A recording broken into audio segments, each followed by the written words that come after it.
Okay, so let's talk about this international baccalaureate dilemma. And I don't know your son's name, but I'm going to call him Jeff. And Jeff, what I want to ask you first in thinking about giving up on the international baccalaureate program is to ask why. Is it the curriculum? Is it overwhelming? Are you wondering if it's worth the time and trouble to do this? Or what is the motivation for the question? And I'm talking way down in your little toe of honesty and reckoning with self. What is that motivation? Now, that's only completely up to you and your dad. Now, on another level, as far as my professional opinion goes, having been involved in international baccalaureate curriculum for a long time, I think one of the things that is required here is to think about where you want to go with your continued education after high school. Universities are expensive. And because I paid for a lot of my college education myself, I didn't have time to play around too much. I had the benefit of my freshman and sophomore year to explore what I wanted to do and then to make a move in that direction. But it's important to be focused in thinking about where to go. Some people, for example, I have some young students who absolutely know that they want to be a neurosurgeon. That's their path. Now, if I wanted to be a neurosurgeon, where am I going to go to get the best education that I can? And I'm going to look at that college situation to decide where I want to start a very long road to becoming a neurosurgeon. So let's say that I know that that's what I want to do, and I'm going to go to Harvard. Okay, I go to Harvard and I look at what is the requirement for getting into Harvard, how many students will they be taking, and approximately how many applicants am I in competition with. And now take all those applications and applicants and put them into a stadium. And once in that stadium, take out the people whose fathers have owned a building or are on the Board of Regents, because they're going to get into Harvard, and that's the way it is, and we wish them well. And they're going to be wonderful people for us to know and say howdy do to on campus. They're going to get in. Let's look at the athletes or that kind of thing. They're going to get in. So we want to wish them well. If I'm an athlete and I've marketed myself that way, then of course my opportunities are going to be guided by where I want to play sports, where I'm going to get a scholarship. So I don't know the details of you, Jeff, or what it is that you want to aspire to. But let's go back to our Harvard model. Now we've taken the people out of the stadium who we know are going to get in, and that leaves the mass. Now, what does Harvard value when they consider an applicant? The representative is going to sit down with 6,000 folders, and they are going to look through these folders to determine who to advance to a next level. One of the criteria for any university includes grades, higher education, merit scholars, international baccalaureate certificates, that sort of thing. That's one criteria. Another criteria that is equally, or in some cases more important, is the activities that a student was involved with in high school. When I taught drama at the high school level, my students left, and it was my goal and kind of requirement that students who took my course for several years would have a minimum of 20 extracurricular activities that were on their resume.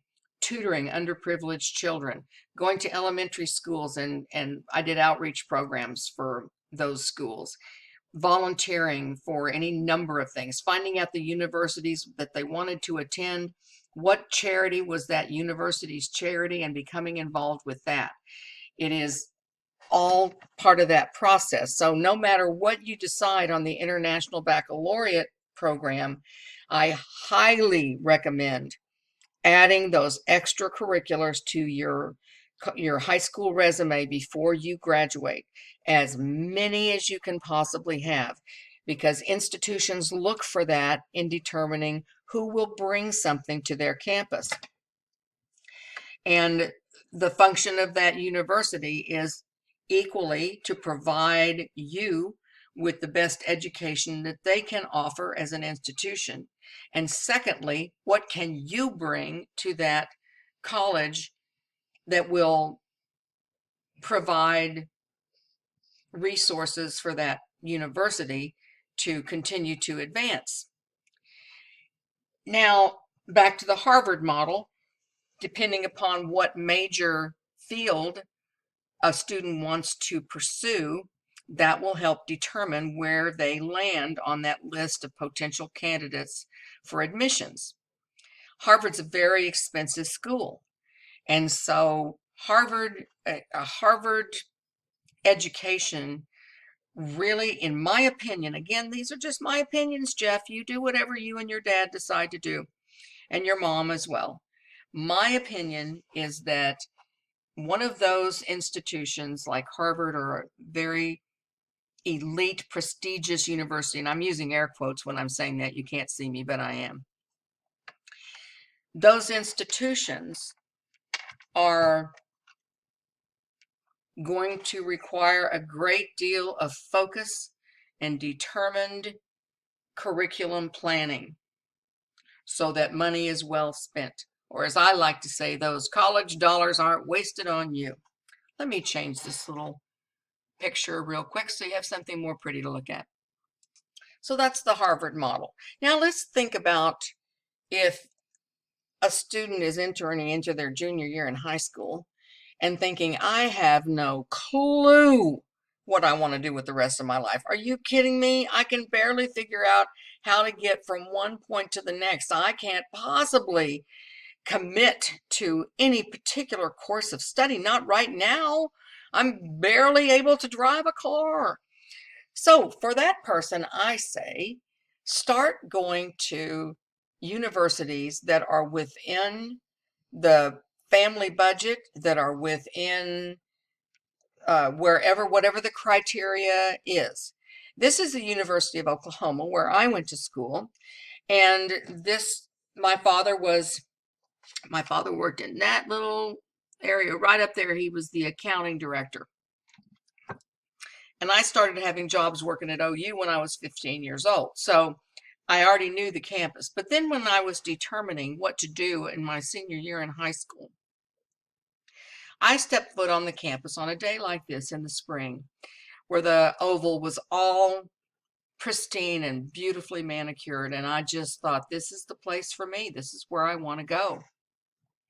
And I highly recommend that for you. Go to a few campuses. Even as a sophomore in high school, as a junior in high school, you can't start too early. Go and walk around that campus. Does it feel like home? You'll know when your feet hit the pavement if that campus just feels like the energy that is wonderful. I had a friend whose son didn't know what in the world he wanted to do with his life. And so his parents, because of, for different reasons, sent him to SMU. He didn't like SMU. He wasn't having any fun at all. That's in Dallas. And so she had moved out to the Carolinas. He came out to visit, went to a smaller campus, and he fell in love with the campus. And it was close to where his mother lived, and it was a perfect fit for him. And that's where he planted himself for the remainder of his college education. So I think that's really important. And you think, well, gosh, that's not a very scholastic answer to my international baccalaureate question. Well, it is, because when you set foot on that campus and you decide, what do you want to do? Does this campus feel great? What does it take for me to go to school here? How many students are they going to take? How many applicants will there be? What do they value? And of course, we know, we're not naive here. We know that most campuses are going to place a value on an international baccalaureate transcript. They just are. Now, is it the only criteria? No. Of equal importance include the activities that student was involved with. Everything from academic clubs to community organizations to everything. Everything matters. The cover letter is everything. That little 2-page cover letter. And I can help you with that when the time comes. But for right now, it's what is that going to do for me? Now, let's talk about this International Baccalaureate thing from a whole different perspective. And that is the value of your personal education. Forget about colleges. Forget all that stuff I just said about Harvard, universities, Oklahoma University, UT, I don't care where.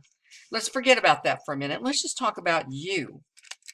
Where do you go in the world, in your life, to feel like you are becoming the young man of great expectation that we know you are? Do you feel good when you turn in an assignment in an International Baccalaureate program and you receive a high mark and you think, man, that was a learning curve, but I have proved to myself that I could do this. I feel so good about myself.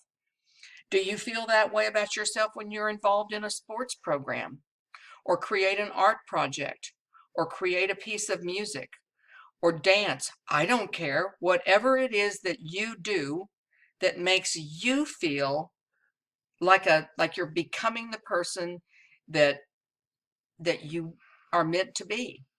That's the driving factor, really. Because I can take classes. I have students that come in and say, oh, I already took this class. And I'll say, yeah, but can you write an essay? Well, no, but I got the credit. Okay, you got the credit. What did you learn? So are you learning information in this International Baccalaureate program that thrills you? And when it's through, I know I've been on learning curves before where I've gone, why am I on this curve? Why did I step onto this platform? I'll change the picture again. Because we all know that in a challenging learning curve, there is that period of time, for certainly me, and I'll just speak for myself, for me and every student I've ever taught, where it just becomes, I don't want, hold on, where was I? That part of the learning curve where I just think, I don't even know why I started this. I don't know anything. It's just so frustrating. And there's better uses of my blah, blah, blah. Is that what this is about, not wanting to complete the International Baccalaureate program? Or has something taken its place that has risen up as more important, like sports or like a specific curriculum? For example, I had an International Baccalaureate student one time who wanted to go into nursing. The IB program really didn't do much for that particular discipline and was taking so much time, whereas pre-nursing courses that were available through that same school were a better use of her time. So I think that's where the old time has to come with self, where you decide, what do you want for your next 5-year plan? And what is the reason for wanting to discontinue a program at this stage of the game? That's my opinion, kids. You all take that and leave it for whatever you like. And I wish you the very best of luck. Keep me posted.